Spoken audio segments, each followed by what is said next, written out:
الحمدللہ رب العالمین والصلاة والسلام علی سید المرسلین اما بعد فاعوذ باللہ من الشیطان الرجیم بسم اللہ الرحمن الرحیم۔ الدرس خامس والثلاثون 35واں سبق ہے مستثنیٰ کا، اس کے ساتھ حاضر ہیں خلاصۃ النحو کا۔ مستثنیٰ کی تعریف بیان کر رہے ہیں۔ عربی زبان کے اندر مستثنیٰ کسے کہتے ہیں؟ کہتے ہیں کہ جس اسم کو بذریعہ کلمہ استثناء کسی اسم کے حکم سے نکال دیا جائے اسے مستثنیٰ کہتے ہیں۔ جس اسم اور جس اسم کے حکم سے نکالا گیا ہو اسے مستثنیٰ منہ کہتے ہیں۔ اب ان کو مثال سے سمجھتے ہیں۔ یہاں ہے قام القوم الا زیدن۔ اب اس مثال کے اندر قوم کھڑی ہوئی سوائے زید کے، تو قوم پر قیام کا حکم لگ رہا ہے اور زید بھی قوم میں شامل تھا، اس کو قوم کے قیام کے حکم میں شامل تھا۔ الا کے ذریعے سے قوم میں سے اس کو نکال دیا گیا، تو جس کو نکالا گیا وہ ہوا مستثنیٰ، جس سے نکالا گیا وہ ہوا مستثنیٰ منہ، تو زید ہوا مستثنیٰ اور قوم ہوئی مستثنیٰ منہ۔ کلمات استثناء کون کون سے ہیں؟ ان میں سے کلمات استثناء شمار کروا رہے ہیں، کہتے ہیں 11 ہیں۔ الا، غیرہ، سوا، سوا، حاشا، خلا، ما خلا، ادا، ما ادا، لیس، لا یکون، یہ سبھی جو ہیں یہ کلمات استثناء ہیں۔ ان میں سے کچھ حروف ہے، کچھ افعال ہے، کچھ اسماء ہیں، یہ سب مل کے کلمات استثناء بنتے ہیں۔ تو کہتے ہیں کہ مستثنیٰ کی دو قسمیں ہیں، مستثنیٰ متصل اور مستثنیٰ منقطع۔ مستثنیٰ متصل کون سا ہوتا ہے؟ کہتے ہیں جو مستثنیٰ استثناء سے پہلے مستثنیٰ منہ میں داخل ہو اسے مستثنیٰ متصل کہتے ہیں۔ جیسے جاء القوم الا زید، زید قوم میں استثناء سے پہلے داخل تھا، استثناء کے بعد اس کو خارج کر دیا گیا۔ اور مستثنیٰ منہ، جو مستثنیٰ استثناء سے پہلے مستثنیٰ منہ میں داخل نہ ہو اسے مستثنیٰ منقطع کہتے ہیں۔ جیسے جاء القوم الا حمارا۔ اب اس مثال میں استثناء نہ بھی کرے تب بھی قوم کے اندر حمار شامل نہیں ہے، قوم جو ہے وضوی لقوع کے لیے استعمال کیا جاتا ہے۔ اچھا، تنبیہ بیان کر رہے ہیں، کہتے ہیں کہ جس کلام میں نفی نہیں یا استفہام ہو اسے کلام موجب کہتے ہیں۔ جیسے جاء القوم الا زیدن، اب اس میں نفی نہیں استفہام موجود نہیں ہے لہذا یہ کلام موجب ہوا۔ جس کلام میں نفی نہیں یا استفہام موجود نہ ہو اسے کلام موجب کہتے ہیں، اور جس کلام میں ہو اسے غیر موجب کہتے ہیں۔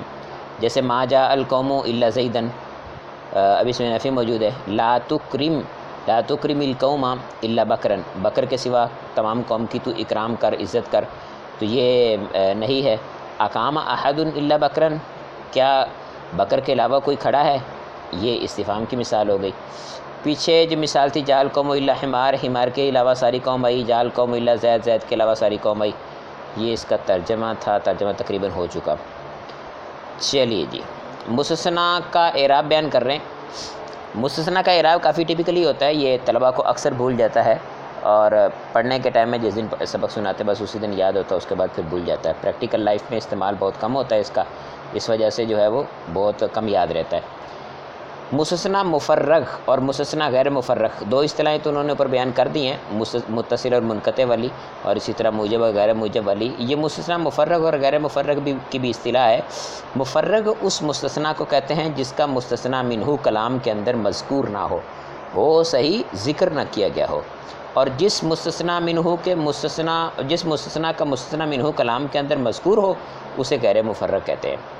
تو کہتے ہیں مستثنیٰ مفرغ، بریکٹ میں بیان بھی کر رہے ہیں، کہتے ہیں وہ مستثنیٰ جس کا مستثنیٰ منہ محذوف ہو، کلام میں مذکور نہ ہو، اس کا اعراب عامل کے مطابق آتا ہے، مطلب پیچھے جو عامل جس اعراب کا تقاضا کر رہا ہوگا وہی آئے گا۔ مثال دیکھیں، جیسے لا يرد القضاء الا الدعاء، اب لا يرد جو ہے یہ فعل ہے، اور القضاء حالت نصبی میں یہ اس کا مفعول ہے، تو اس کو فاعل چاہیے، فاعل اس کا بھی نہیں آیا، تو دعا کو فاعل بنا دیں گے۔ تو عامل فاعلیت کا تقاضا کر رہا تھا، دعا کو عامل کے مطابق فاعلیت کا اعراب دے دیں گے۔ اسی طرح سے ما لقیت الا بکرن، اس مثال کے اندر لاقیہ فعل ہے، تو ضمیر اس کا فاعل، اب اس کو مفعول چاہیے، فاعل مل گیا، تو بکرن جو ہے اس کو ہم مفعول بنا لیں گے، عامل جو ہے وہ عامل کے مطابق ہو جائے گا بکرن۔ آگے ہیں غیرہ، سوا، سوا کے بعد ہمیشہ اور حاشا کے بعد عموماً مستثنیٰ مجرور ہوتا ہے، حالت جری میں ہوتا ہے۔ غیرہ، سوا، سوا تینوں اسماء جو ہیں یہ مضاف ہو کے استعمال ہوتے ہیں، اور حاشا جو ہے یہ حروف جارہ میں سے ہے اور فعل بھی ہوتا ہے۔ جب اس کو حروف جارہ میں سے شمار کریں گے تو اس وقت اس کا جو مجرور ہوگا آگے والا تو وہ حالت جری میں ہوگا مستثنیٰ منہ، اور جب اس کو افعال سے شمار کریں گے تو پھر اس کے بعد جو ہوگا وہ منصوب ہوگا، لیکن یہ شاذ ہے۔ کہتے ہیں جاء القوم غیر زیدن، قوم آئی سوائے زید کے۔ ما جاء القوم سوا خالدن، خالد کے سوا قوم نہیں آئی۔ ضرب القوم حاشا بکرن، قوم بکر کے علاوہ، قوم نے بکر کے علاوہ مارا۔ اس کے بعد ایک ایسے مستثنا غیر مفرغ کلام غیر موجب میں الا کے بعد ہو تو منصوب اور عامل کے مطابق دونوں طرح سے آ سکتا ہے۔ غیر مفرغ ہو، مفرغ کی بات گزر گئی، اب مفرغ کی نہیں، سبھی جتنے بھی آئیں گے نیچے وہ غیر مفرغ کی بات ہوگی۔ تو مستثنا غیر مفرغ کلام غیر موجب میں ہو، موجب میں نہ ہو، اور الا کے بعد واقع ہو تو منصوب بھی پڑھ سکتے ہیں اور عامل کے مطابق بھی پڑھ سکتے ہیں، یعنی جس طرح مفرغ کو پڑھتے تھے اس طرح سے عامل کے مطابق بھی پڑھ سکتے ہیں اور اس کو منصوب حالت نصبی میں پڑھ سکتے ہیں۔ مثال دیکھیں جیسے ما جاء عن القوم الا خالدن خالدن، خالدن خالدن دونوں طرح سے پڑھ سکتے ہیں اس کو۔ اس کے بعد کہہ رہے ہیں درج ذیل 4 صورتوں کے اندر مستثنا منصوب ہوتا ہے۔ نمبر 1 ما خلا ما عدا لیسا لا یکون کے بعد، 4 ما خلا ما عدا لیسا اور لا یکون، ان کے بعد ہمیشہ اور خلا اور ادا کے بعد عمومی طور پر منصوب ہوتا ہے، کیونکہ یہ بھی اس میں بھی وہی مسئلہ ہے اپنا حروف جارہ والا۔ جیسے جاء القوم ما خلا بکرن نصر القوم خلا زیدن، قوم آئی سوائے بکر کے اور قوم نے مدد کی سوائے زید کے۔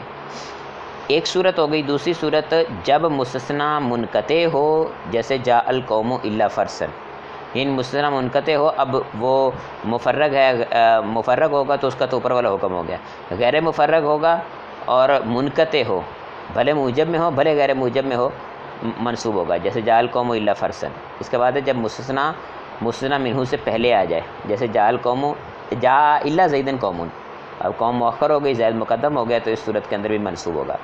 چوتھی صورت بیان کر رہے ہیں، کہتے ہیں کہ مستثنا کلام میں موجب میں الا کے بعد واقع ہو۔ اوپر والی صورت تھی دیکھیں جس میں دونوں کو جائز قرار دیا تھا، وہ تھا مستثنا غیر مفرغ کلام غیر موجب میں الا کے بعد واقع ہو، اور اگر غیر مفرغ کلام موجب کے اندر الا کے بعد واقع ہو تو اس صورت میں منصوب ہوگا۔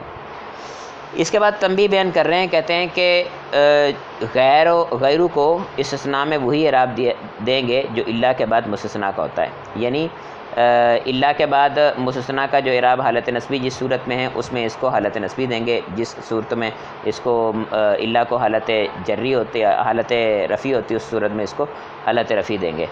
اب الا تو حرف ہے تو بعد والے پہ عمل ہوتا ہے، غیرہ مضاف ہو کے استعمال ہوتا ہے تو غیرہ کے اوپر ہی سارا عمل ہوتا ہے۔ جیسے ما جاء غیر بکرین، اب اس مثال کے اندر مستثنا مفرغ ہے، مستثنا منہ مذکور نہیں ہے۔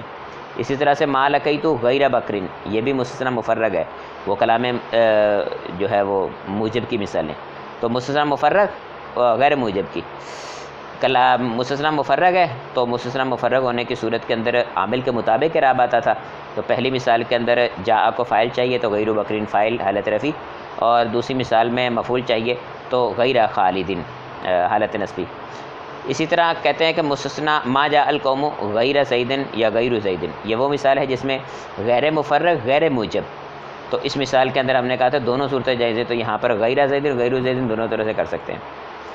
اچھا، غیر زیدن دونوں طرح سے نہیں کر سکتے، غیر زیدن حالت نصبی تو پڑھ سکتے ہیں، لیکن غیر زیدن کی صورت میں ہم دیکھیں گے کہ جو مستثنا منہ ہے وہ حالت رفعی میں ہے تو رفعی میں پڑھیں گے، اور اگر وہ حالت نصبی میں ہوگا تو پھر غیر زیدن ایک ہی صورت بنے گی، دو صورتیں نہیں بنے گی، کیونکہ دونوں صورتیں ایک ہی طرح کی ہو جائیں گی، اعتباری فرق ہوگا بس۔ اس کے بعد کہہ رہے ہیں جاء القوم غیر فرسن، قوم آئی سوائے گھوڑے کے، فرس کے، تو اس صورت میں بھی مستثنا منقطع ہے، اور مستثنا منقطع جب ہوتا ہے تو اس وقت بھی منصوب ہوتا ہے۔ جاء غیر زیدن القوم، اس مثال کے اندر مستثنا کو مستثنا منہ سے مقدم کیا گیا اور اس میں منصوب ہوتا ہے تو یہ منصوب آ رہا ہے۔ جاء القوم غیر زیدن، قوم آئی سوائے زید کے، مستثنا غیر مفرغ کلام موجب میں ہو تو حالت نصبی ہوتی ہے تو غیر زیدن آئے گا۔